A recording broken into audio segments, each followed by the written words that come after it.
Hello friends, welcome to exam भी। मैं हूं अरुणिमा, एक्स मैनेजर सिडबी। और इस वीडियो में हम देखने वाले हैं साइकोमेट्रिक टेस्ट के बारे में। जैसा कि आप सभी को मालूम है, सिडबी के रिटन एग्जाम का रिजल्ट आ चुका है और इंटरव्यू के पहले इन्होंने साइकोमेट्रिक टेस्ट की बात कही है। और जब मैंने सिडबी ज्वाइन किया था 1999 में, जब मैंने इसका एग्जाम लिखा था, तब भी हमारा इंटरव्यू के पहले ये साइकोमेट्रिक टेस्ट हुआ था। सो कई स्टूडेंट्स को बहुत सारे डाउट्स हैं। हर वो डाउट, हर वो चीज जो आपको पता होनी चाहिए साइकोमेट्रिक टेस्ट के बारे में, हम इस वीडियो में देखने वाले हैं। लगभग लगभग 20 मिनट्स का टाइम आपको मिल रहा है और लगभग 70 टू 80 क्वेश्चंस पूछे जा रहे हैं। किस तरह के क्वेश्चन पूछे जाते हैं, किस बात का ध्यान रखना है, और इस बात से बिल्कुल नहीं घबराना है कि 20 मिनट्स में 70 से 80 क्वेश्चंस कैसे होंगे। आराम से हो जाते हैं क्योंकि क्वेश्चंस ही उस प्रकार के हैं। और यहाँ पे बेसिकली वो टेस्ट करते हैं आपके पर्सनैलिटी ट्रेट्स को। So let us see. So what are going to be your takeaways इस वीडियो, इस सेशन के बाद। इस सेशन को फिनिश करते करते आपको क्या क्या चीजें पता चल जाएंगी। सबसे पहले तो what is a psychometric test, ये होता क्या है, पर्पस ऑफ दिस टेस्ट, इस टेस्ट को करने का उनका पर्पस क्या है। अगर हमें ये पता होगा कि वो किस पर्पस से कर रहे हैं, वो जो ये टेस्ट कर रहे हैं हमें किस पर्पस से कर रहे हैं, तो हम अकॉर्डिंगली अपने आप को तैयार कर पाएंगे और आंसर करते हुए उन बातों का ख्याल रख पाएंगे।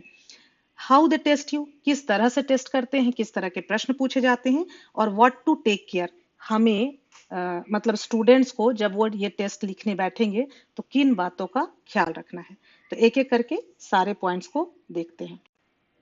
साइकोमेट्रिक टेस्ट, इसके अंतर्गत दो तरह के टेस्ट आते हैं, aptitude test and personality test. अब ये जो एप्टीट्यूड टेस्ट है, ये आपकी रीजनिंग एंड कॉग्निटिव एबिलिटी को चेक करता है और ये टेस्ट आप ऑलरेडी लिख चुके हैं अपने रिटन एग्जाम में। ये तो हो चुका। अब ये जो साइकोमेट्रिक टेस्ट होने वाला है, एप्टीट्यूड टेस्ट आप लोग लिख चुके हैं, रीजनिंग का एग्जाम दे चुके हैं, न्यूमेरिकल एबिलिटी आप लिख चुके हैं और वो पास कर चुके हैं। अब इसकी बात नहीं है। अब जो ये टेस्ट होने वाला है अभी इंटरव्यू के पहले, it is going to be personality test.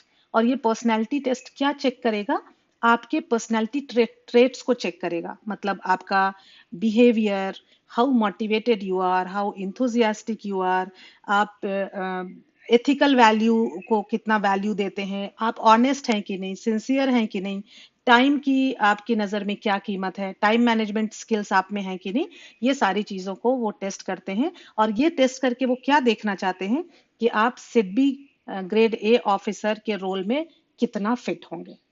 ठीक है। एप्टीट्यूड टेस्ट की बात नहीं है, अभी हमें पर्सनैलिटी टेस्ट के लिए अपने आप को तैयार करना है। अब पर्पस क्या है, जैसे ही हमें पर्पस पता होगा हम उस हिसाब से अपने आप को तैयार करेंगे। और हमें ये देखना है कि यहाँ पे हम क्या बनने जा रहे हैं। हम कोई रिसर्च करने नहीं जा रहे हैं, हम यहाँ पे सिडबी ग्रेड ए ऑफिसर के लिए ये साइकोमेट्रिक टेस्ट दे रहे हैं। क्योंकि यहाँ पे जो क्वेश्चंस होंगे वो इस हिसाब से होंगे कि आप किस जॉब प्रोफाइल के लिए जा रहे हो। उस हिसाब से यहाँ पे जो ऑप्शंस होंगे, क्वेश्चन के बाद जो ऑप्शन 1 2 3 4 5 होगा, उसमें से कोई सही या गलत नहीं होगा। लेकिन जिस जॉब के लिए आप जा रहे हो उसके लिए आपके ये जो पर्सनैलिटी ट्रेट्स है वो कितना कितना सूट करते हैं।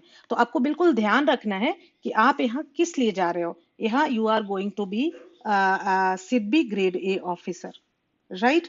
तो अब यहाँ पे वो देखेंगे, वो जो 70 से 80 क्वेश्चंस वो आपसे पूछेंगे, उसके थ्रू वो देखेंगे आप इमोशनली इंटेलिजेंट हो कि नहीं, सेल्फ डिसिप्लिन आप में है कि नहीं, है ना। ऐसा नहीं कि चलो अभी कल कर लेंगे, परसों कर लेंगे। टीम प्लेयर आप हैं कि नहीं। ऐसा तो नहीं है कि आप अकेले एक कमरे में बैठ करके काम करना ज्यादा पसंद करते हैं। अब वहां पे अगर आप कोई रिसर्च करने जा रहा है तो उसके लिए वो अच्छा होगा कि वो अकेले बैठ के रिसर्च करे। लेकिन यहाँ पे आप सिडबी में एक ऑफिसर बनने जा रहे हैं तो आपके लिए टीम प्लेयर होना वो आपके लिए एक पॉजिटिव पॉइंट हो जाएगा। आप कितने मोटिवेटेड एंथुजियास्टिक हैं। वहां पे कुछ प्रश्न पूछे जाएंगे, वहां पे आपको वैसे आंसर चुनने हैं जिससे पता चले कि हाँ आप लाइफ में मोटिवेटेड हैं। ऐसा नहीं है कि आपको कुछ करने की इच्छा ही नहीं होती, काइंड ऑफ।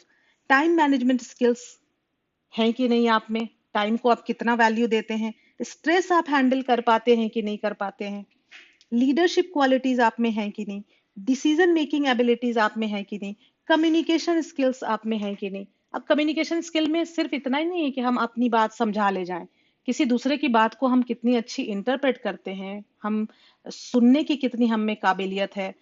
सो ये सारी चीजें कम्युनिकेशन स्किल्स में आ जाती हैं। सो अगर आपको पता होगा कि लीडरशिप क्वालिटीज क्या होती हैं, कई बार हमें लगता है कि एक लीडर और मैनेजर एक ही होता है, लेकिन ऐसा नहीं है, दोनों की अलग अलग क्वालिटीज है। हालांकि यहाँ पे चूंकि आप ग्रेड ए ऑफिसर मतलब असिस्टेंट मैनेजर, तो मैनेजरियल कैपेबिलिटीज भी चेक करेंगे वो अपने इन प्रश्नों के थ्रू। सो ये सारे स्किल्स वो आप में देख रहे हैं। अच्छा, दूसरी बात, यहाँ पे घबराने की इसलिए जरूरत नहीं है, और यहाँ पे कोई कंपटीशन नहीं है आपके साथ जो आपके बाकी फ्रेंड्स इस टेस्ट को लिख रहे हैं, क्योंकि हो सकता है कि आपके आंसर से उनको ये पता चले कि आप में शुरू की ये 3 क्वालिटीज ज्यादा अच्छी हैं, लास्ट की ये 3 में आप उतने अच्छे नहीं हैं। राइट, इस तरह का जो स्टूडेंट बी बी होगा, उसका हो सकता है ये बीच वाले 3 में वो ज्यादा अच्छा है। So it is not like कि यहाँ पे you have to compete with anybody, लेकिन आप बिल्कुल शांत मन से, जिस समय आप बिल्कुल शांत हो और एक सही फ्रेम ऑफ माइंड में हो, उसी समय आप ये टेस्ट को लिखने बैठे। थोड़ा भी डिस्टर्ब हो या किसी बात से परेशान हो, तो उस समय आप इस टेस्ट को ना लिखें, क्योंकि आंसर आपको बहुत जल्दी करना पड़ेगा। 20 मिनट्स में 70 to 80 क्वेश्चंस, हालांकि बस आपको देखना है और टिक करना है, बट फिर भी आप 70 to 80 क्वेश्चन है, तो आप ये समझ लें कि लगभग लगभग 24-25 क्वेश्चन, सॉरी, हर मिनट पे आपको 3 से 4 क्वेश्चन करने पड़ेंगे, तभी ये पूरे क्वेश्चन कवर हो पाएंगे। ठीक है, तो वो आप कर सकते हैं। क्वेश्चंस कैसे होंगे वो भी हम देखेंगे अभी। कैसे वो टेस्ट करते हैं ये पर्सनालिटी ट्रेट्स को? Through variety of questions. किस तरह की वेराइटी होगी? सपोज वो इस तरह से पूछेंगे, you worry a lot what people think about you. आप बहुत चिंता करते हो कि दूसरे लोग आपके बारे में क्या सोचते हैं, ये क्वेश्चन हो गया। ओके, अब ऑप्शन जो है, strongly agree, agree, neutral, disagree, strongly agree. अब हो सकता है आप में से कुछ लोग हों जो बहुत ज्यादा सोचते हों, लेकिन ये कभी भी ये पॉजिटिव साइन नहीं है, ये पॉजिटिव पर्सनैलिटी ट्रेट नहीं है कि आप दूसरे के बारे में सोचते रहते हो कि वो क्या सोचेगा। ऐसे तो पूरी जिंदगी आप दूसरे के बारे में ही सोचते रहोगे और आप कुछ कर नहीं पाओगे। और खास करके जब आप एक ऑफिसर बनते हो तो आपको कुछ रिस्पॉन्सिबिलिटीज है। तो वहां पे अगर कोई कस्टमर आ रहा है और आपको लग रहा है यार इसको मना कर दूंगा तो ये पता नहीं क्या सोचेगा, तो वो तो सही नहीं है ना। आपको जो ऑफिस के गाइडलाइंस हैं वो सारा फॉलो करना है।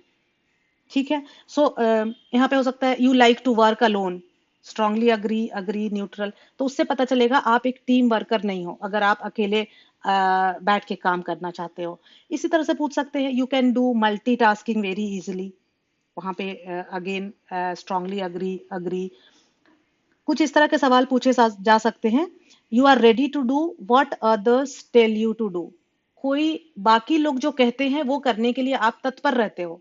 ठीक है, अब इसमें से आप अपने, चूंकि आप एक स्टूडेंट हो और आपने घर में यही देखा है कि ओबीडियंट होना हमेशा बहुत ही अच्छी क्वालिटी मानी जाती है, लेकिन there is a difference between obedience and subservient.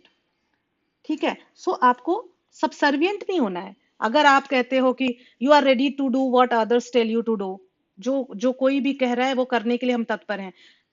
Office में भले आपका कोई बॉस ही क्यों ना हो, लेकिन जो भी वो कहेगा वो आपको नहीं करना है। आपको अपना भी देखना है, जो आपके ऑर्गेनाइजेशन के गाइडलाइंस हैं, जो एथिकल वैल्यू है, वो सारी चीजें देखनी है। So you need to be very careful while answering these questions, कि हमें सबसर्वियंट नहीं हो रहा है। जहां भी एथिकल डिलेमा है, वहां पे आप क्या करेंगे, तो वो वहां पे टेस्ट करते हैं कि आप किन वैल्यूज को फॉलो करते हो। Getting my point? So I hope कि आपको एक आइडिया मिल गया होगा कि यहाँ पे प्रश्न किस तरह से पूछे जाएंगे, और यहाँ पे किसी का भी उत्तर सही या गलत नहीं होगा। ये आपके पर्सनैलिटी को टेस्ट करेंगे, और आपको ध्यान किन बातों का रखना है कि वहां पे हमें एक अच्छा बच्चा नहीं बनना है, आपको एक रिस्पॉन्सिबल ऑफिसर बनना है। तो आप इस तरह से आंसर नहीं देंगे कि आप अपने मम्मी पापा के कितने अच्छे बच्चे हैं, कितने ओबीडियंट हैं। वहां पे आपको एक रिस्पॉन्सिबल, जिम्मेवार ऑफिसर की तरह आंसर देना है। ठीक है, अब देखो, same skill can be tested through various questions. Same एक ही स्किल, एक ही क्वालिटी वो 2-3 क्वेश्चन से पता करेंगे, पूछेंगे। आपको क्या रखना है कि आपको यूनिफॉर्मिटी मेंटेन रखनी है। ऐसा ना हो कि एक से पता चल रहा है कि आप बहुत कॉन्फिडेंट हूँ, एक क्वेश्चन के आपके आंसर से लग रहा है कि आप बहुत कॉन्फिडेंट है, और उसके बाद जब घुमा फिरा के वो क्वेश्चन पूछा गया तो लग रहा है कि नहीं, यहाँ पे तो आप आपको यूनिफॉर्मिटी मेंटेन करनी है। जैसे देखो यहाँ पे क्वेश्चन है, I am able to take decisions quickly. अब यहाँ पे आपने कह दिया स्ट्रांगली एग्री, ये मान लो क्वेश्चन नंबर है 7। थोड़ी देर बाद क्वेश्चन नंबर 35 में कहते हैं, when faced a challenging situation where urgent action is required, you wait for elders to decide. अब यहाँ पे आपको लगता है कि भाई चैलेंजिंग सिचुएशन है और अर्जेंट एक्शन तो चाहिए, लेकिन इतना चैलेंजिंग सिचुएशन है तो कहीं मैं गलती ना कर दूं, तो चलो कोई जो बड़े हैं, जो मुझसे सीनियर्स हैं, उनसे पूछ लें। यहाँ पे अगर आपने ये वाले आंसर और ये वाले आंसर में अगर अलग अलग बता दिया, तो फिर आपका वो जो कॉन्फिडेंस वाला क्वालिटी था वो कम हो जाएगा। Getting my point? सो ध्यान क्या रखना है, 3 चीजें इंपॉर्टेंट है। पहला, आपको मालूम है कि ये टेस्ट किस लिए लिया जा रहा है, कौन कौन सी चीजें वो टेस्ट कर रहे हैं, तो हमें उन बातों का ध्यान रखना है। और हमारा जॉब प्रोफाइल क्या होगा, हम सिडबी में एक ऑफिसर बनने जा रहे हैं, उस बात का ध्यान रखना है। और तीसरा, आपको यूनिफॉर्मिटी मेंटेन रखनी है। मतलब जिस हिसाब से आप जब बैठें, जब ये टेस्ट देने बैठें, तो एक अपने आप को एक प्लेटफॉर्म पे लेके बैठें कि इस हिसाब से मुझे, और वो थ्रू आउट पूरे 20 मिनट उसको मेंटेन रखें। आपके आंसर्स में डिस्क्रिपेंसीज नहीं होनी चाहिए। Getting my point? So I hope कि क्लियर हो गया होगा आपको, लेकिन अभी भी आपके कोई सवाल हैं तो आप प्लीज कमेंट सेक्शन में पूछ सकते हैं।